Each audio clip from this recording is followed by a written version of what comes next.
अरब countries अपने projects को लेकर दुनिया भर में चर्चे में रहते हैं। अब चाहे वो सऊदी की लाइम सिटी हो, कुवैत की सी सिटी या फिर दुबई का फार्म आइलैंड और बुर्ज खलीफा। अब वैसे भी कतर ने सारे अरब कंट्रीज को पीछे छोड़ते हुए फीफा वर्ल्ड कप होस्ट कर रहा है और ये पहली बार है कि किसी अरब कंट्री को फीफा वर्ल्ड कप होस्ट करने का मौका मिला है। और कतर ने इस मौके को इतना बेहतरीन इस्तेमाल किया है कि आने वाले 50 सालों तक ये दुनिया याद रखेगी कि फीफा वर्ल्ड कप कैसे होस्ट किया जाता है। कतर की इस मास्टर स्ट्रोक ने कहीं ना कहीं दुबई को ये मैसेज दिया है कि भले ही वो छोटा देश है लेकिन कहीं भी दुबई से कम नहीं है। तो कतर ने ऐसा क्या किया है कि फीफा वर्ल्ड होस्ट करने के साथ ही साथ पूरी दुनिया में इस टाइम कतर के ही चर्चे चल रहे हैं। आइए जानते हैं कि कतर ने कैसे सभी देशों के होश उड़ाए हुए हैं, यहाँ तक कि वेल डेवलप्ड कंट्री दुबई के भी होश उड़े हुए हैं।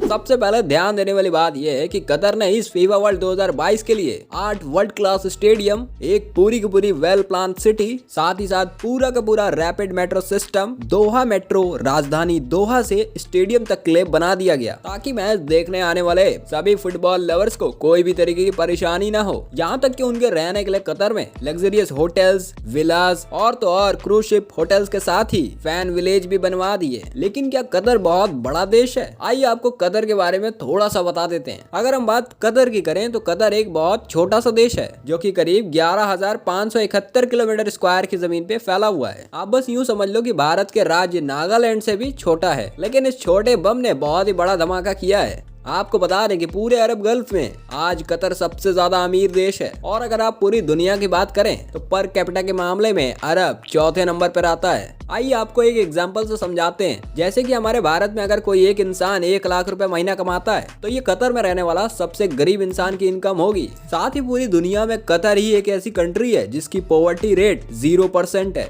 और अगर कतर पर कैपिटा इनकम की बात करें तो कतर में पर सिटीजन $1,28,000 पर ईयर कमाता है, जबकि सुपर पावर कंट्री अमेरिका की पर कैपिटा इनकम सालाना $62,000 है। वहीं यूके में पर कैपिटा इनकम $41,000 है। अब आप यहीं से अंदाजा लगा सकते हैं कि कतर कितना ज्यादा अमीर देश है। अब जैसा कि हमने आपको स्टार्टिंग बताया कि अरब कंट्रीज अपने मेगा प्रोजेक्ट्स को लेकर पूरी दुनिया भर में मशहूर हैं और इसी कड़ी में कतर ने एक बड़ा कारनामा कर दिखाया है कि कतर ने 2022 फीफा वर्ल्ड कप के लिए बिड किया था और उसको ये मौका मिल गया। खैर इसमें बहुत सारी कंट्रोवर्सीज भी हैं, जैसे कि साल 2010 में जब फीफा ने कतर की मेजबानी का ऐलान किया था तब से वर्ल्ड कप 2022 कंट्रोवर्सीज में ही है। कतर ने अमेरिका, ऑस्ट्रेलिया, साउथ कोरिया और जापान जैसे देशों को पीछे छोड़कर होस्टिंग हासिल की और ये सब कई देशों के लिए झटके जैसा था, क्योंकि कतर जैसे छोटे देश जिसके पास ना तो वर्ल्ड कप के लायक कोई स्टेडियम था और ना ही इंफ्रास्ट्रक्चर्स, तो ऐसे में कतर पे कई सारे आरोप भी लगे कि कतर ने फीफा को भारी रिश्वत दी है। हालांकि बाद में फीफा ने इंडिपेंडेंट इन्वेस्टिगेशन करवाई थी जिसमें कतर के खिलाफ कोई ठोस सबूत नहीं मिला।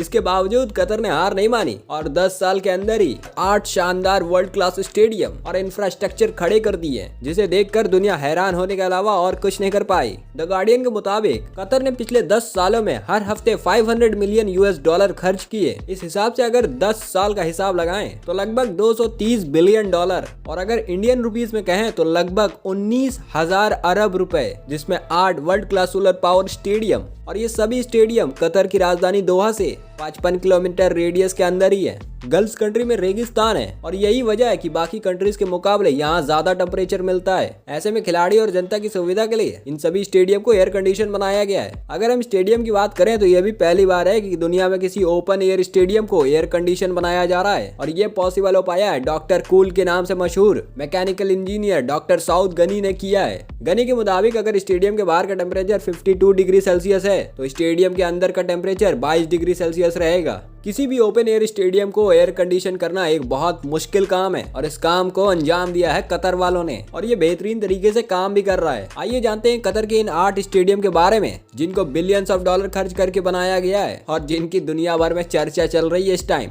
सबसे पहले कतर की राजधानी में बने स्टेडियम दोहा में नुसैल स्टेडियम की बात करें, ये स्टेडियम फीफा वर्ल्ड कप में सेंटर ऑफ अट्रैक्शन होगा क्योंकि ये वर्ल्ड कप में सबसे बड़ा स्टेडियम होगा। इसी ओपन एयर स्टेडियम में एयर कंडीशन का भी फीचर लगा हुआ है और यही फीफा वर्ल्ड कप का फाइनल भी होगा। दूसरा स्टेडियम है ट्रांसपोर्टेबल स्टेडियम और दोस्तों ये वो स्टेडियम है जिसे इस्तेमाल करने के बाद पूरा तोड़ दिया जाएगा। कतर ने इसका नाम स्टेडियम 974 रखा है और इसको क्यों तोड़ा जाएगा वो किसी और वीडियो में डिस्कस करेंगे हम लोग। तीसरा है अलबायत स्टेडियम। उद्घाटन मैच और समारोह अलबायत स्टेडियम में होंगे। ये वर्ल्ड कप का दूसरा सबसे बड़ा स्टेडियम बना है। चौथा है एजुकेशन सिटी स्टेडियम। 5वां खलीफा इंटरनेशनल स्टेडियम। 6ठा है अल थुमामा स्टेडियम। 7वां अहमद बिन अली स्टेडियम और यहाँ पास ग्रुप राउंड की टीम्स का मैचेस होगा। और आखिरी है अल जनौब स्टेडियम। इसका निर्माण अल वकरा में किया गया है जो कि दोहा से कुछ ही दूर में है। तो दोस्तों ये थी कतर की फीफा वर्ल्ड कप 2022 की कहानी जो दुनिया भर में चर्चे में चल रही है इस टाइम। अगर आप अपने प्यारे भारत के बारे में जानना चाहते हो तो लेफ्ट वाली वीडियो पे क्लिक करो और भारत के 2 बड़े दिग्गज के बारे में जानना चाहते हो तो राइट वाली वीडियो पे क्लिक करो।